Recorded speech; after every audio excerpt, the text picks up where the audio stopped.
বর্তমান সময় কত শোচনীয় অবস্থা যেচ্ছে আমাদের, ওইসব বিষয় কিছু বলবেন না? কি বলবো, থুতুকুতা ফেলবো, চারিদিকেই তোমার মুখ, ফেলার জায়গা পেচ্ছি না। বুঝতে পারছেন? ওপর দিকে থুতু ফেললে কোথা পরে বলেন তো? গায়ে পড়ে? গায়ে পড়লে তো বেঁচে যেত, তো মুখে পড়বে। কথা বুঝলেন না? এই যা হাল হাকিকাত চলছে বর্তমান সময়ে, আপনাদের চিন্তা ভাবনা আলাদা হতে পারে, আমার চিন্তা ভাবনা আলাদা হতে পারে। একই মায়ের পেটে দুই ছেলে, একজন বলে আমি আলেম হব, আরেকজন বলে আমি ইঞ্জিনিয়ার হব। তাহলে দুজনের চিন্তা ভাবনা দুরকম। আপনার সাথে আমার মতের অমিল হতেই পারে, কিন্তু আমি তো বলবো এর জন্য দায়ী সম্পূর্ণ আমরা নিজেরা। আপনি অন্যজনকে দায়ী করতে পারেন, কিন্তু আমি করব না। এর জন্য দায়ী আমি নিজেদেরকে করব। যেই জাতিটা আলু পটল পেঁয়াজের মতন কেজি দরে বিক্রি হয়, ওই জাতির দাম কি আছে? বুঝতে পারছেন না? বাজারে সবজি বিক্রি হয় জানেন না, আলু পটল পেঁয়াজ বিক্রি হয় তো কেজি দরে। আমরা তো কেজি দরে বিক্রি হচ্ছে। তা আমাদের কুত্তার হাল হবে না তো কাদের হবে? একটু ভাবুন। মাফ করবেন, শুনতে খারাপ লাগলো, কিচ্ছু করার নেই বাপ, কিচ্ছু করার নেই। সমাজে কুত্তার দাম আছে, মুসলমানের দাম নেই। আপনাদের ওইখানে বাজার কুতা আছে, বাজার, ওই বাজারে যদি একটা ওই আর্মিদের কাছে ন্যাচ কাটা কুকুর থাকে, দেখেন না? দেখেছেন তো? বাজারে যদি চেন দিয়ে ঘোরায়, এ দেখবে সে দেখবে ও দেখবে এ দেখবে, কি কুকুর রে। আর ওই বাজারে কালকে মিলিয়ে নেন, একজনকে সুন্দর মাথায় টুপি পরিয়ে দেন, মুখে সুন্দর দাড়িওয়ালা লোক, বড় জুব্বাওয়ালা, হাতে তসবিহ নিয়ে ঘোরান, 10 জন যদি দেখে 8 জন গাল পার হলে কার মুখটা দেখে ফেলুন বলতে কি? বলাটা আমার ভুল হচ্ছে? মাফ করবেন, ভুল হলে মাফ করবেন, কিন্তু সত্য একটু গায়ে লাগে বাবা, হক কথা একটু তেতো লাগে, কিছু করার নেই। দুদিন পর দাঁড়ান, দিন এসছে দেখবেন কুকুর মরে গেলে কেস হবে, কুকুর মরে গেলে গ্রামে বিচার বসবে, কুকুরটা মরলো কেন। কুকুর মরে গেলে আন্দোলন হবে, দুদিন পর দেখবেন দাড়িওয়ালা টুপিওয়ালা মরে গেলে কেসও হবে না, কোর্টও হবে না, বিচারও বসবে না, বলবে মরে গেছে মরে গেছে, নিয়ে যে ভাগারে ফেলতে না। মানে কুকুরের দাম আছে, ও মুসলমানের দাম নেই। দায়ী কারা? কাকে করবেন দায়ী? মোদিকে? তো খাবা কোথাকার, তোর ইমান দুর্বল তো, তো কচু পাতায় পানি দিয়ে যেমন হাওয়াতে দোলে, তোর তো ইমান ওই রকম দুলছে। দায়ী নিজেকে করুন। আমরা ইসলাম থেকে দূরে সরে যাচ্ছি, তাই আমাদের এই পরিস্থিতি হয়ে দাঁড়াচ্ছে। জানেন না ইতিহাস? জানেন না আমাদের ইতিহাস? বদরের যুদ্ধ হয়েছিল 313 জন, 1000, তারপরেও জয়ী হলো। জানেন না ইতিহাস? দায়ী আমরা নিজেরা, কাউকে দায়ী করেন, আমরা ইসলাম থেকে দূরে সরে যাচ্ছি। মুসলমানগণের ছেলে মেয়েরা, আব্বারা, তরুণেরা,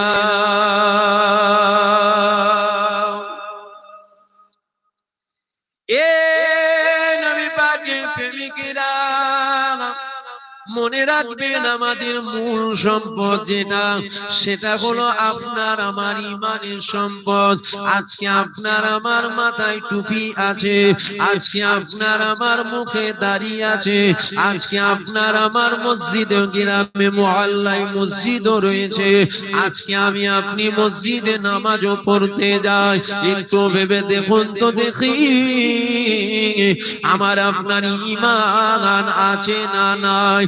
কেননা ঈমান যদি না থাকে, আপনার দাড়ি কোনো কাজে আসবে না, আপনার টুপি কোনো কাজে আসবে না, আপনার জুব্বা কোনো কাজে আসবে না। কেননা মূল সম্পদ যেটা, সেটা হলো ঈমান, ঈমান, ঈমান।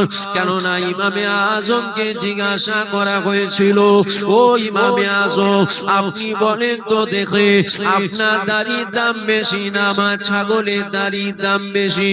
ইমামে আজম বলেছিল, মা আমি এখন জানি না মা, তুমি পরে আসো, পরে বলবো। ইমামে আজম আল্লাহ তাকে সারা দিয়ে চলে গেল। ইমামে আজমের লাশটাকে নিয়ে যাওয়া হয়, আর ইহুদি মহিলা দেখতে লেগে গেল। একটা মুসলমানের লাশ নিয়ে যাওয়া হচ্ছে। মহিলা জিজ্ঞাসা করেছিল, এটা কার লাশ, এটা কার লাশ, এটা কার লাশ? ওই সময় ইমামে আজমের সাথী সঙ্গীরা বলেছিল, এটা হলো ইমামে আজমের লাশ। ওই সময় মহিলা বলেছিল, লাশ দাঁড় করাও, কেননা তোমাদের ইমাম কথা দিয়েছে বলবে। ও দাড়ির দাম বেশি না মা ছাগলের দাড়ির দাম বেশি? এ যুবকেরা, আব্বারা, তরুণেরা, মহিলা বলেছিল, তোমাদের ইমামকে বলতে বলো, কেননা মুসলমানের জবান কখনো দুটো হতে পারে না। এ ছেলেরা, যুবকেরা, এমন সময় দেখা গেল কাবুলের ভেতর থেকে আওয়াজ আসতে লেগে গেল, ও মা মহিলা, তোমার ছাগলের দাড়ির চেয়েও আমি ইমাম, আমার দাড়ির দামটা বেশি।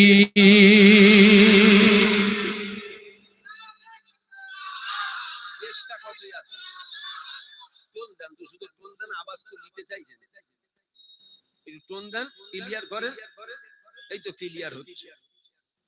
কাটবে নসিবে যদি থাকে কেটে যাবে, আর কি হবে, কপালে থাকলে হয়ে যাবে। ইমামে আজম, ইমামে আজমকে জিজ্ঞাসা করছে, বলুন আপনার দাড়ির দাম বেশি না আমার ছাগলের? ইমামে আজম বলছে, জানিনি। আজ তো লাখো লাখো দাড়িওয়ালা, ইমানদার কই? আজ তো লাখো লাখো দাড়িওয়ালা, ইমানদার কই? এ ছেলেরা, যুবকেরা, এ আমার নবী পাকের প্রেমিকেরা, মনে রাখবে আমাদের মূল সম্পদ যেটা, সেটা হলো আপনার আমার ইমানের সম্পদ, ইমানের সম্পদ, ইমানের সম্পদ। কেননা ইতিহাস যারা মনে রাখে না, ইতিহাস যারা জানে না, অবশ্যই তারা লাঞ্ছিত, বঞ্চিত, অপমানিত হবে। আমরা নিজেদের ইতিহাসগুলো নিজেরাই ভুলে গিয়েছি। এ ছেলেরা, যুবকেরা, বদরের যুদ্ধ হয়েছিল, 313 জন ছিল, ওদিকে 1000-এর অধিক ছিল, যাদের হাতে ঢাল ছিল, যাদের পরনায় লোহার জ্যাকেট ছিল, যাদের হাতে তীর ছিল, যাদের হাতে বল্লম ছিল। আর 313 জনের পরনার কাপড়টাও ছিঁড়া ফাটা ফুটো ছিল। যাদের হাতে ঢাল ছিল না, যাদের হাতে তলোয়ার ছিল না, যাদের কাছে তীর ছিল না, যাদের কাছে বল্লম ছিল না, তথাপিও 313 জন পিছনে কাটেনি। কেননা 313 জন জানতো ওদিকে 1000 রয়েছে, ঠিকই কথা, তবে এদিকে 313 জন, ঠিকই কথা, সংখ্যায় কম আমরা, তবে ওদিকে আল্লাহ আল্লাহ রসুল নাই, আমাদের দিকে আল্লাহ আল্লাহ রসুল আছে। আজ আমরা কোটি কোটি মিলিয়ন বিলিয়ন দাড়িওয়ালা টুপিওয়ালা, আজ আমরা পৃথিবী জুড়ে কোটি কোটি মিলিয়ন বিলিয়ন দাড়িওয়ালা টুপিওয়ালা, তারপরেও আমরা এত লাঞ্ছিত কেন? মনে হচ্ছে না যে আমরা ইসলাম থেকে দূরে সরে যাচ্ছি? ইমানদার যদি হয়, বন্দুকের গুলি মিস হয়ে যাবে, ইমানদারের দোয়া তো মিস হবে না। ইমানদার যদি হয়, বন্দুকের গুলি মিস হবে, ইমানদারের দোয়া আল্লাহ ফিরাবে না। জোরে বলুন সুবহানাল্লাহ। আজ আমরা এত দোয়া চাইছি,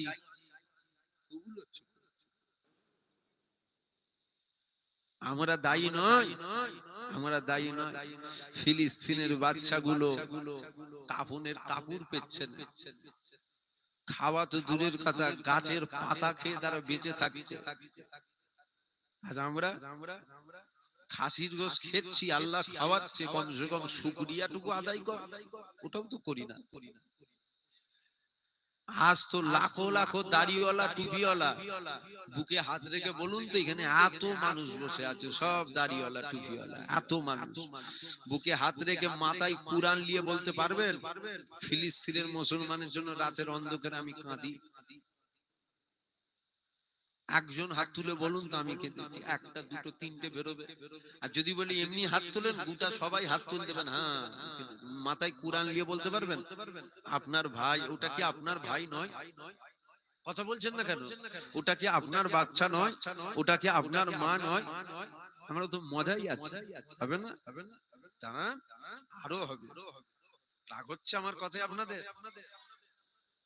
চিন্তার কিছু ব্যাপার নেই তো, আমাদের জন্য আল্লাহ আল্লাহ রসুল আছে তো, আছে না? না জোরে বলেন, জোরে বলেন। আল্লাহ কি কমজোর হয়ে গেছে? নাউজুবিল্লাহ। আছে। আমাদের লাইনটা একটু গন্ডগোল হচ্ছে, সিধে লাইনে আসেন, আবার গায়েবী ভাবে মাদাত হবে, হবে না? হবে না? আমাদের লাইন তো গন্ডগোল। এ ছেলেরা, যুবকেরা, এ আমার নবী পাকের প্রেমিকেরা, এ আমার বাপেরা, মায়েরা, বোনেরা, মনে রাখবেন ইসলাম থেকে আমরা দূরে সরে যাচ্ছি। আমাদের মূল সম্পদ যেটা, সেটা হলো আপনার আমার ইমানের সম্পদ। ইমানের সম্পদ, ইমানটাকে আগে ঠিক করুন, তারপরে আপনি নামাজ পড়ুন। ইমানটাকে আগে ঠিক করুন, তারপরে আপনি হজ করুন। ইমানটাকে আগে ঠিক করুন, তারপরে আপনি যাকাত দিন। ইমানটাকে আগে ঠিক করুন, তারপরে আপনি তাসবিহ তেলাওয়াত করুন। এ ছেলেরা, যুবকেরা, যদি বলেন না নামাজ পড়া কি লাগবে না, অবশ্যই নামাজ পড়তে হবে। কেননা আল্লাহ পাক 5 ওয়াক্ত নামাজকে ফরজ করেছে। নামাজ মাপ নাই, নামাজ মাপ নাই, নামাজ মাপ নাই, নামাজ মাপ নাই। কিন্তু মনে রাখবেন আমার আল্লাহ নামাজ তো ফরজ করেছে, ঠিকই কথা। আল্লাহ পাক কাদের জন্য নামাজ ফরজ করেছে? আমার আল্লাহ আবু জেহেলের জন্য নামাজ ফরজ করেনি। আমার আল্লাহ আবু লাহাবের জন্য নামাজ ফরজ করেনি। আমার আল্লাহ উদবার জন্য নামাজ ফরজ করেনি। আমার আল্লাহ সাইবার জন্য নামাজ ফরজ করেনি। আমার আল্লাহ নমরুদের জন্য নামাজ ফরজ করেনি। আমার আল্লাহ পাক ফেরাউনের জন্য নামাজ ফরজ করেনি। আমার আল্লাহ পাক ঈমানদারের জন্য নামাজ ফরজ করেছে। ঈমানদার অর্থাৎ আল্লাহ পাক আবু বকর সিদ্দিকের জন্য নামাজ ফরজ করেছে। আমার আল্লাহ ওমর ফারুকের জন্য নামাজ ফরজ করেছে। আমার আল্লাহ উসমান গনির জন্য নামাজ ফরজ করেছে। আমার আল্লাহ মাওলা আলীর জন্য নামাজ ফরজ করেছে। একই কথায় আল্লাহ ঈমানদারের জন্য নামাজটা ফরজ করেছে। তাহলে নামাজ পড়ার আগে আপনাকে আমাকে ঈমানটা ঠিক করতে হবে। ঈমান যদি ঠিক করে আমার আল্লাহকে সিজদা দাও, আমার নবী পাক জানিয়ে দিয়েছে, এ দুনিয়ার মানুষেরা তোরা যখন আল্লাহকে সিজদা করবি, তোদের কপালটা মাটির উপরে পড়ে যাবে, তোদের কপালটা মখমলের উপরে পড়ে যাবে, তোদের কপালটা টাইসের উপরে পড়ে যাবে, তোদের কপালটা মার্বেলের উপরে পড়ে যাবে। এ ছেলেরা, যুবকেরা, আল্লাহ নবী জানিয়ে দিয়েছে, এ দুনিয়ার মানুষেরা তোরা যখন আল্লাহকে সিজদা করবি, ওই সিজদাটা যদি আমি নবী পাক আমাকে চিনে হয়, ওই সিজদাটা যদি আমি নবী পাক আমাকে মেনে হয়, ওই সিজদাটা যদি আমি নবী পাক আমাকে দিলে রেখে হয়, এ বাবা সাহাবারা দুনিয়ার মানুষদেরকে জানিয়ে দেবে, ওই কপাল মাটির উপরে পড়বে না, ওই কপাল টাইসের উপরে পড়বে না, ওই কপাল মার্বেলের উপরে পড়বে না, ওই কপাল মখমলের উপরে পড়বে না। এ বাবা সাহাবারা ওই কপালটা আল্লাহ পাকের কুদরতি কদমে পড়ে যাবে।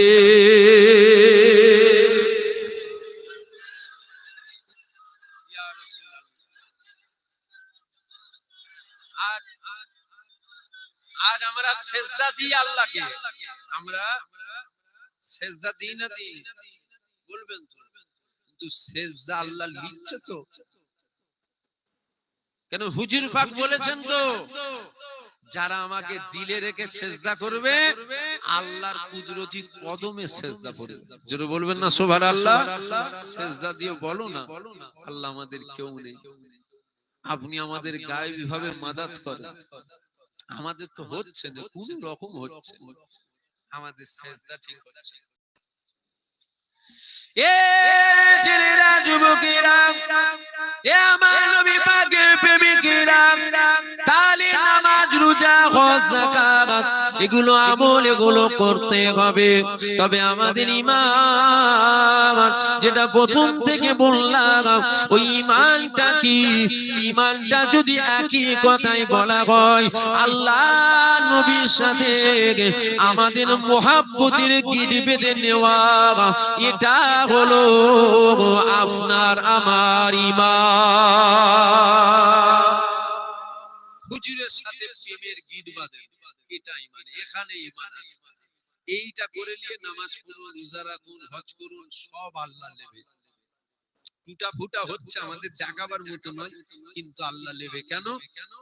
হুজুরের খাতিরে আল্লাহ নেবে। বুঝতে পারছেন না? হুজুরের খাতিরে আল্লাহ নেবে। আর এই জায়গায় যদি গিট খুলে যায়, আপনি যতই নামাজ পড়ুন, আল্লাহ নেবে। এ ছেলেরা, যুবকেরা, এ আমার নবী পাকের প্রেমিকেরা, যদি বলেন অত নবীর কথা বলার দরকার কি আছে? নবীর কথা এই জন্য আপনাদের কাছে শোনাচ্ছে, নবী পাক আপনার আমার ঈমান, তাই তো নবী পাকের কথা আমি শোনালাম। এ ছেলেরা, যুবকেরা, যদি বলেন নবী নবী করার দরকার নাই, তাহলে আমার আল্লাহ কিন্তু আমাদের নেবে না। কেননা আমাদের দিলে যদি নবী থাকে, তবেই তো আমার আল্লাহ আপনাকে আমাকে নেবে। এ যুবকেরা, বারা, তরুণীরা, এ আমার নবী পাকের প্রেমিকেরা, আমার নবী সম্মান আমার আল্লাহ বাড়িয়েছে, আমি বাড়াচ্ছি না। কেননা আমরা বাড়াবার কেউ নয়, আমরা কমাবার কেউ নয়। বাড়াবার মালিক আমার আল্লাহ, কমাবার মালিকও আমার আল্লাহ। আমার আল্লাহ বাড়িয়েছে, পৃথিবীর কারো ক্ষমতা নাই আমার নবী পাকের ইজ্জতকে কমাবে। আজকে একটু ভেবে দেখুন তো দেখি, এই জন্য তো নবীর কথা আপনাদের কাছে শোনাচ্ছি। আজকে এই রাস্তা দিয়ে যদি আমার মা, আপনার মা, আমার বোন, আপনার বোন রাস্তা দিয়ে যদি হেঁটে যায়, আপনার মা বোনের, আমার মা বোনের যদি উন্না ধরে কেউ টানে, আশা করছি আমরা কেউ তাকে ছেড়ে দেব না। তাহলে আমাদের মায়ের মহব্বত কত, আমাদের বোনের মহব্বত কত। কিন্তু একটু নিজের বিবেককে জিজ্ঞাসা করুন, সমাজে আমার নবীর শানে কত রকম কথা সমাজে এক শ্রেণীর কুত্তালা বলে বেড়ায়, আমাদের দিলেও কোনো লাগে না, তার প্রতিবাদও আমরা করি না। তাহলে এখান থেকে বোঝা যাচ্ছে আমাদের ঈমানটা আস্তে আস্তে নষ্ট হচ্ছে। বুঝতে পারছেন না আমার কথা? ঠিকই বলে দেখেন, আসে নাকি ভালো বলে দেখেন, এটা ক্লিয়ার করেনি তো ঠেকাতে হচ্ছে কেন? ঠেকালে বড় রোগ হবে। শুনছেন আপনারা? খুব কষ্ট করে আলোচনা করছি, শুনছেন তো নাকি? আলোচনা ঘুরিয়ে দেবো। আমার মা, আপনার মা যদি এই রাস্তা, আমার মা, আপনার মা যদি রাস্তা দিয়ে যায়, যদি কেউ অন্যায় হাত দেবে, ছেড়ে দেবেন? কথা বলছেন না কেন? ছাড়বেন? তাহলে আমরা মাকে কত ভালোবাসি, বোনকে কত ভালোবাসি। আজ আমার নবীর শানে কত রকম কত শোনা যাচ্ছে না? কথা বলছেন না কেন? আমাদের তো নিশ্চিন্তে রাতে ঘুম হচ্ছে, নিশ্চিন্তে আমরা ঘুমাচ্ছি। আর মায়ের অন্যায় হাত দিলে 4 দিন ঘুমোতে পারবো না, আমার মায়ের অন্যায় হাত। তাহলে মায়ের মহব্বত বাড়ছে, নবীর মহব্বত কমছে। যেখানে আমাদের দায়িত্ব মায়ের থেকে হাজার হাজার নয়, লক্ষ লক্ষ নয়, কোটি কোটি নয়, তুলনা হয় না আমাদের হুজুর পাককে ভালোবাসার দরকার। জোরে বলুন সুবহানাল্লাহ। মনে হচ্ছে তো কমছে। যদি বলেন সেই নূপুর শর্মা, আপনি নূপুর শর্মা নিয়ে পড়ে আছেন, আপনার গ্রামের কত দাড়িওয়ালা টুপিওয়ালা শর্মা বেরিয়েছে জানো? অসুবিধা হচ্ছে? যদি বলেন এখন এইসব অজের দরকার কি আছে, এখন এই ওয়াজ করবো না, বাদ দিয়ে দেবো, এই ওয়াজই হবে। বলবেন না সমাজে সমাজে আওয়াজ তোলা হচ্ছে মুসলমান এক হওয়ার দরকার, মুসলমান এক হওয়ার দরকার, মুসলমান এক হওয়ার দরকার। আপনি যে ওয়াজ করছেন এতে তাহলে দ্বন্দ্ব বাড়বে। আমি বলবো একদম 100 ঠিক কথা, মুসলমানদের এক হওয়ার দরকার। সারা পৃথিবীর মুসলমান একটা প্ল্যাটফর্মে আসে, এটা আমাদের ভালো না খারাপ? যদি বলুন অবশ্যই আমাদের ভালো, অবশ্যই আমাদের ভালো। কিন্তু আমার বক্তব্য হচ্ছে এক শ্রেণীর দাড়িওয়ালা, টুপিওয়ালা, জুব্বাওয়ালা, নামাজি ব্রাদার, হাজি, এরা সমাজে সমাজে সমাজে সমাজে আমার নবী পাককে মরে গেছে বলে বেড়ায়। একে এক করবেন? একে সাথে নেবেন? এমনি তো অল্প লাথি ঝাঁটা খেচ্ছেন, একে সাথে নিলে তো মানে জুতো পিটা ফসকাবেন। আমার কথা বুঝতে পারছেন না আপনারা? অসুবিধা হচ্ছে? অবশ্যই এক হওয়ার দরকার। তারা যারা নবীকে বলে মরে গেছে ওর সাথে এক হবেন? ও তো মুসলমানই নয়, ও তো জাতের কলঙ্ক, ও তো বেঈমান, দাড়িওয়ালা, টুপিওয়ালা, কাফেরও। বুঝতে পারছেন না? এক তো অবশ্যই হতে হবে, তবে এর সাথে আমাদের এক হলে আরো বেইজ্জতি হতে হবে। একের বিরুদ্ধে নয়, আমি একের পক্ষে। এ ছেলেরা, যুবকেরা, এ আমার নবী পাকের প্রেমিকেরা, এ আমার বাপেরা, মায়েরা, বোনেরা, মনে রাখবেন আমাদের মূল যেটা হলো ওটা হলো ঈমান। কেনই না আগে জানিয়ে দিয়েছি, আবারও বলি, বন্দুকের গুলি মিস হয়ে যাবে, ঈমানদারের দোয়া কিন্তু মিস হবে না। এ ছেলেরা, যুবকেরা, যদি দিলে আমার নবী পাকের প্রেম জিন্দা থাকে, যদি নবী পাকের ভালোবাসা দিলে জিন্দা থাকে, আমার নবী পাকের মহব্বত যদি দিলে জিন্দা থাকে, তোমার হাত তুলতে দেরি হবে, আমার আল্লাহ কবুল করতে দেরি হবে না। এ যুবকেরা, বারা, তরুণীরা, এ আমার নবী পাকের প্রেমিকেরা, আমাদের দিল থেকে আমার নবী পাকের মহব্বত চলে যাচ্ছে। আসেন নবীকে চেনে, আসেন নবীকে দিলে রাখে, আসেন নবীকে মহব্বত করে। কেননা মনে রাখবেন, সমুদ্রের আপনি যত দূরে তলিয়ে যান, আবার যখন সুতো ধরে টানা হবে, গিঁটটা যদি মজবুতের সাথে থাকে, আবার যখন টানা হবে, আবার কিন্তু আপনি ফিরে আসবেন।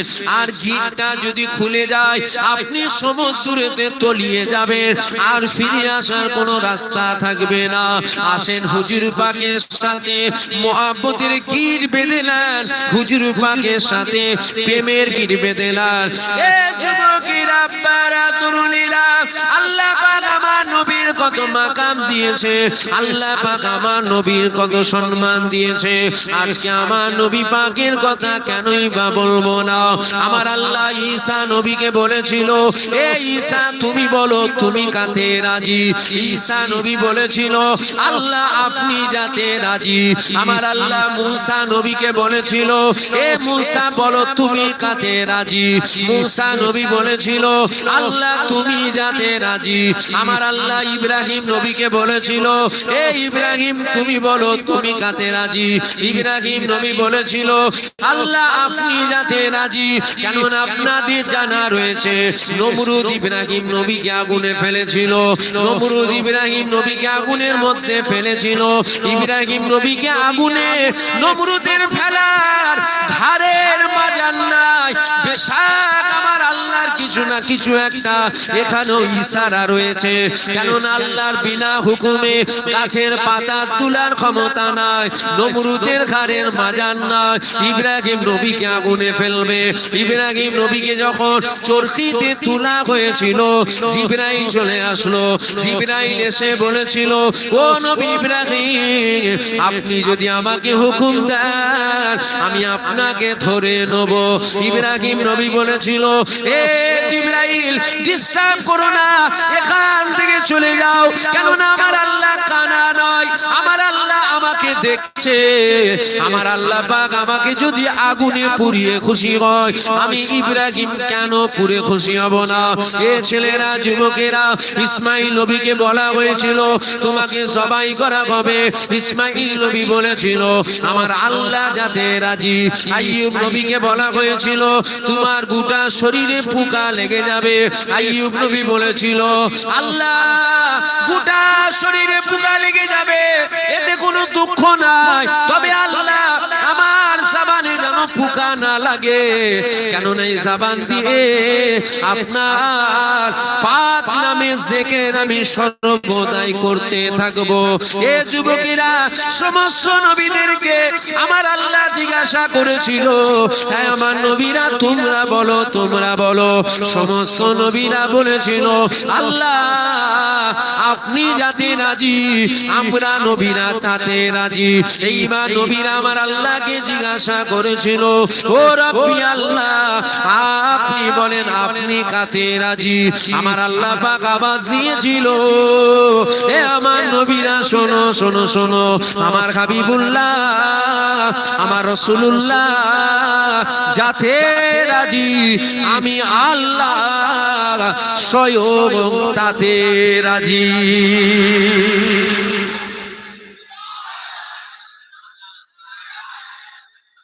মারহাবা মারহাবা।